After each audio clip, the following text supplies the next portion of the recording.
You know that feeling when you're trying to learn something new? Yeah. And it's like your brain just hits a brick wall. Oh, yeah. You keep trying to push through, but the information just isn't sticking. It actually reminded me of something highlighted in our material today from the Learn English podcast. Right, about Leo's little brother. Exactly. He was in like full-on study mode, cramming, watching endless tutorials, flashcards everywhere. Sweaty in the hours. Totally. Trying to learn faster, Yeah. but instead of feeling smarter, he just felt completely, burnt out and frustrated. Yeah. Has that ever happened to you listening? I think it's an incredibly relatable situation. That feeling of mental fatigue where you're putting in the work but just not seeing the progress you expect. Exactly. And the thing is, like Leo's brother, a lot of us think the solution is just to, well, work harder, grind even more. He even had this idea, apparently, that if it wasn't a struggle, he wasn't really learning properly, which, as our source points out, is a really common misconception. It really is. So that's what we wanted to explore today. How you can actually absorb information more effectively, remember it for the long haul, and maybe even find some enjoyment in the process. Because here's a crucial idea from the Learn English podcast.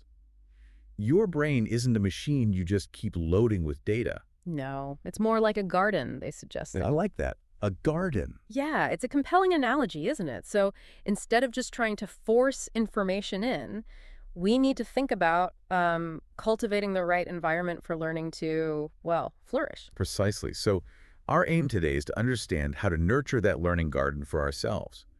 We're diving into the insights from that Learn English podcast YouTube video to figure out how you can learn in a smarter way, not just a harder one, and definitely without hitting that wall of burnout. Sounds good. Okay, so let's get into why learning can feel like such an uphill battle sometimes, and what leads to that dreaded burnout. Well, a significant factor has to do with how our brains actually process new information. The Learn English podcast brought up this concept of working memory. Working memory. Okay. Yeah, think of it as your brain's temporary workspace. A bit like a mental sticky note, maybe. It just has a limited capacity for how much it can hold at any given time. I see the connection. It's like when you've got, 50 tabs open on your computer browser, and eventually everything just slows down or crashes. Exactly like that. Your brain can experience a similar kind of overload. Right. When you overwhelm your working memory, new information simply can't be properly processed and stored. Then, another key reason for burnout highlighted in the YouTube content is the pressure we feel. The pressure to keep up. Yeah, to keep pace with others. Oh, absolutely. And social media really turns up the volume on that, doesn't it? It really You does. see all these success stories flashing by. Yeah. Finally fluent in Japanese after 6 months, or launched my coding career in a year. And it's so easy to start questioning your own progress, even if you are moving forward. And what's really interesting there, and the source pointed this out, is that those online portrayals often lack crucial context. You know? Yeah, what's missing? Well, you don't see the years of prior language learning someone might have had, or maybe the 40 hours a week they dedicated to that one specific goal. Right. The Learn English podcast called this the highlight reel effect.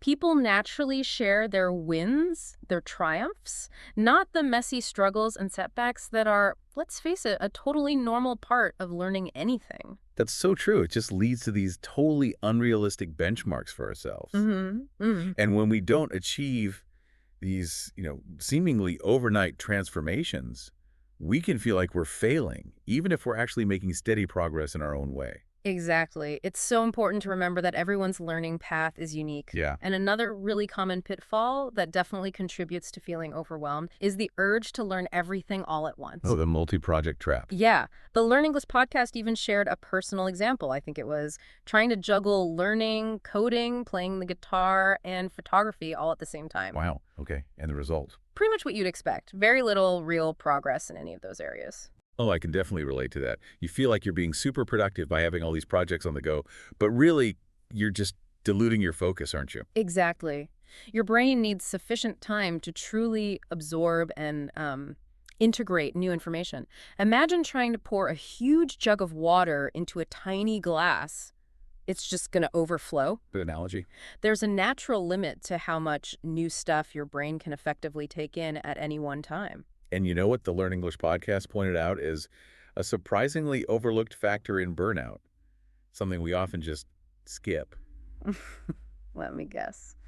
Rest. You got it. Rest. Yeah, it's absolutely vital. There's often this ingrained belief, isn't there, that more study hours automatically equal better learning, but that's just not necessarily true. Exactly. The Learn English podcast explained that rest is actually when your brain does a lot of the behind-the-scenes work, processing, consolidating what you've been learning. Right. It's kind of like how when you're stuck on a problem, sometimes stepping away. Yeah.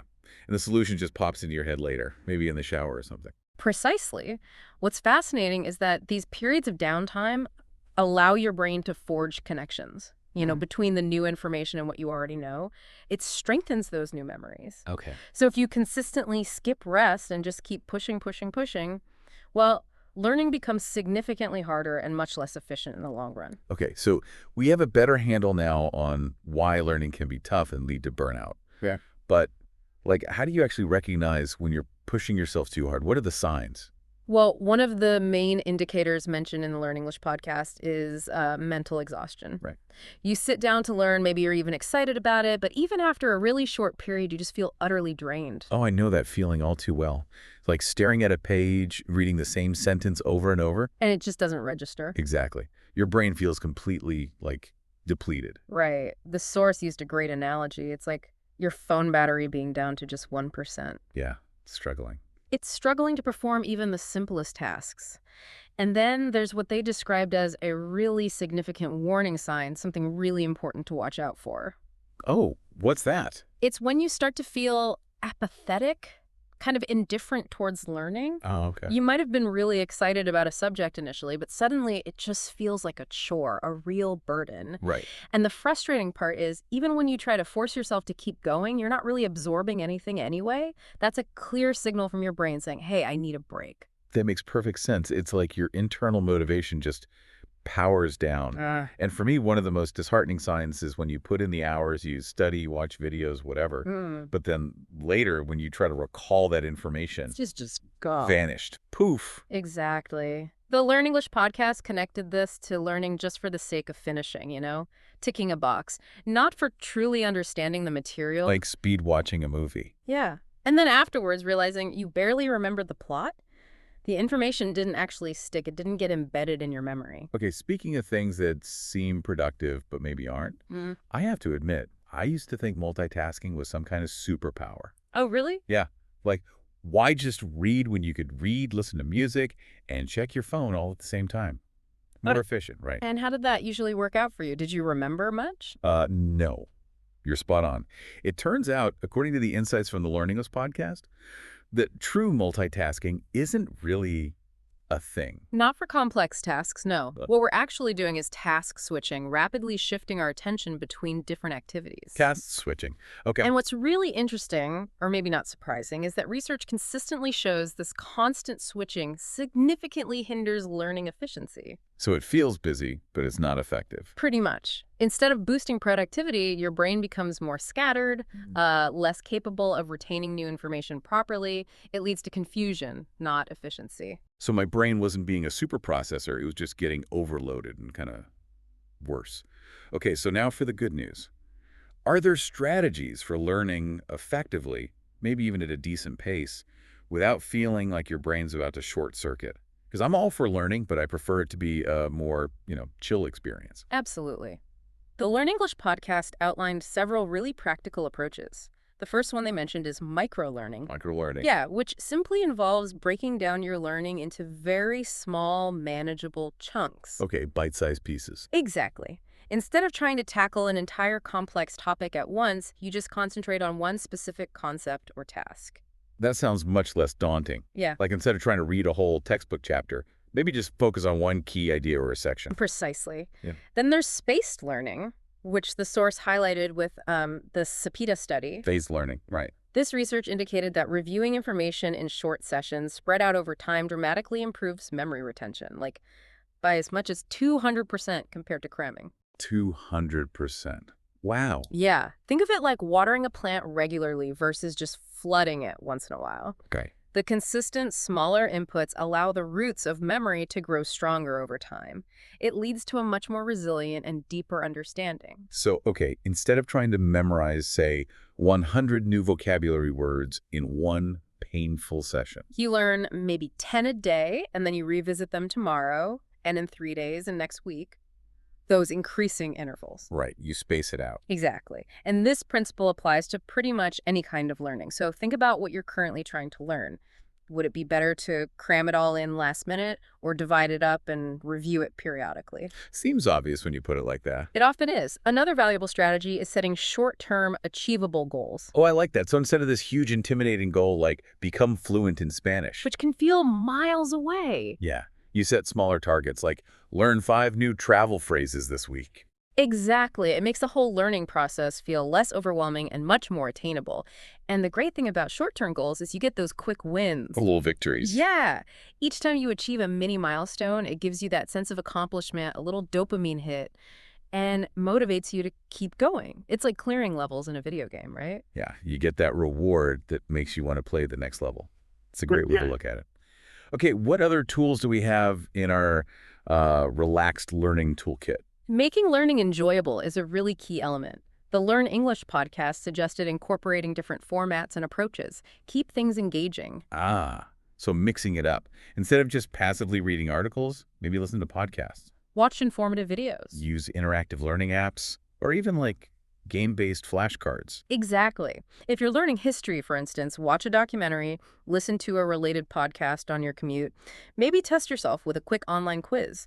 Varying your methods helps maintain interest and, crucially, motivation. Makes sense. Keep it fresh. And we absolutely can't discuss effective learning without stressing the critical role of sleep again. Oh yes, the ultimate brain reboot. Hmm. I think people still underestimate just how vital sleep is for locking in memories. Totally. While you're sleeping, your brain is actively working. It's organizing and strengthening the new information you encountered during the day. Research consistently shows that getting enough sleep significantly boosts problem-solving skills, creativity, and, importantly, recall. So pulling those all-nighters before a test. Generally counterproductive, you're almost always better off getting a decent night's sleep. Good advice. And it's not just about resting the brain, right? The source also touched on moving your body. Physical activity. That's right. Even just a short walk can be incredibly beneficial for learning. How so? Well, exercise boosts focus and creativity. It increases blood flow and oxygen to the brain, which in turn helps with concentration and cognitive function. Okay, interesting. So learning isn't just about sitting still at a desk. It's also about taking care of your physical well-being. It's all connected. This all makes so much sense when you put it together. And the overarching message seems to be that maybe rushing the learning process isn't the best strategy after all. Precisely. The Learn English podcast reminded us that learning fast isn't always the best. Trying to cram everything in quickly often leads to a very superficial understanding. Skin-deep knowledge. Exactly. And you're much more likely to forget it pretty quickly, too. It's far better to aim for genuine understanding, for mastery, at your own comfortable pace. Like slow cooking versus microwaving. That's a great analogy. It might take longer, but the depth, the flavor, the quality is just far superior. Right. So the real key is smart learning. Figuring out your own optimal rhythm and making the whole process sustainable so you don't burn out. Slow down to learn smart, maybe. Now, the Learn English podcast also flags some key phrases related to learning. Let's quickly recap those, make sure we've got them. First up was hit a wall. What does that mean in this context?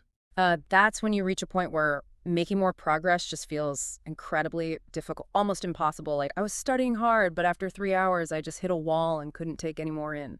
Got it. Okay. And the next phrase, the highlight reel. We touched on this earlier with social media. Remind us. Right. It refers to that selectively positive version of life people often show online. All successes, no struggles. And the impact on learning.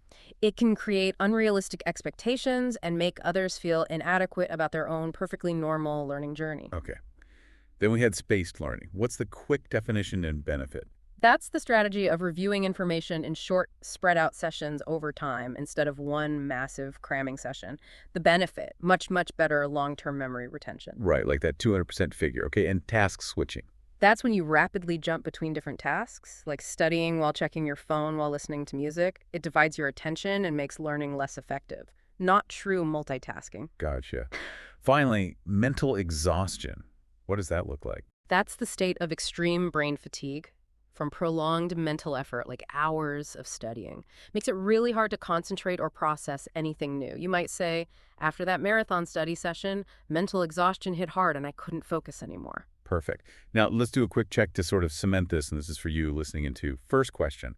According to the Learn English podcast, what is the highlight reel effect on social media, and how does it impact learners? The source highlighted that it's people sharing only their successes online, leaving out the struggles. And this can create unrealistic expectations, making others feel discouraged about their own pace or progress. Spot on. And final question. Based on the insights from the Learn English podcast, what are some likely consequences of studying without taking enough breaks? Well, they emphasize that studying without breaks often leads to mental exhaustion, a reduced ability to actually absorb information effectively, and then difficulty recalling what you thought you learned later on. Excellent. You've got it. So the core message, really, that we've unpacked in this deep dive is that learning shouldn't feel like a stressful, draining chore. No, definitely not. It's about finding those smart, effective ways to absorb information, to genuinely understand it, and, crucially, to retain it over time without completely frying your brain in the process. Absolutely. So we really encourage you listening to take these strategies to heart. Think about how you can integrate them into whatever you're learning right now. Go forth and learn, but, learn in a way that actually supports your well-being. And maybe as a final thought to ponder, thinking back to that garden analogy. Yeah. Consider the specific kind of garden your brain needs for the particular topic you'll be diving into next. What kind of sunlight, water, and soil, metaphorically speaking, will help that specific knowledge flourish for you? Or maybe just reflect on one small change you could make to your learning routine starting today based on what we've talked about. What's that first small step going to be? Good question. Our thanks again to the Learn English podcast on YouTube for the really valuable insights in their content that sparked this conversation. And thank you all for joining us for this deep dive into learning smarter, not just harder. We hope you found it helpful.